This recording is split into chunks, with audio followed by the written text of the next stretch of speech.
আজকে আমি নিয়ে এসেছি কীভাবে রং মিক্স করে জিপসামের পণ্য বানাবো।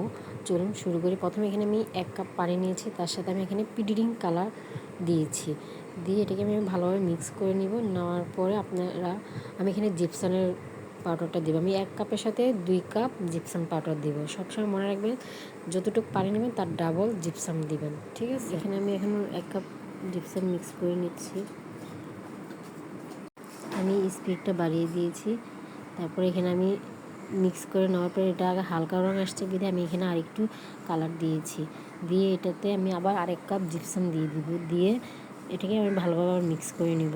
মিক্স করে আমি যে মোল্ডে ঢালবো সেই মোল্ডগুলো আমি আগে রেডি করে রেখে দিয়েছি। তারপর মোল্ডে ঢালার পরে এভাবে ট্যাপ ট্যাপ করে সবগুলি মোল্ডে ভরে এক সাইডে রেখে নিব।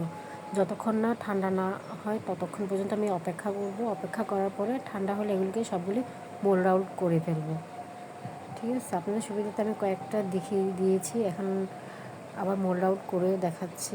এই যে আমার ফাইনাল লুক দেখতেই পাচ্ছেন কেমন হয়েছে। আপনি এভাবে কালার মিক্স করলে দেখবেন কালারটা অনেক সুন্দর আসে, ঠিক আছে?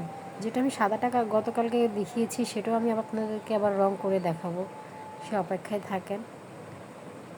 যে আমার পদ্ম ফুলটা কেমন হয়েছে, আর এটা ঢাকনাটাও ভেঙে গিয়েছে। পরবর্তী ক্লাসে ঢাকনাটা কীভাবে জোড়া লাগাতে হয় সেটা দেখাবো। আল্লাহ হাফেজ, ভালো থাকবেন সবাই।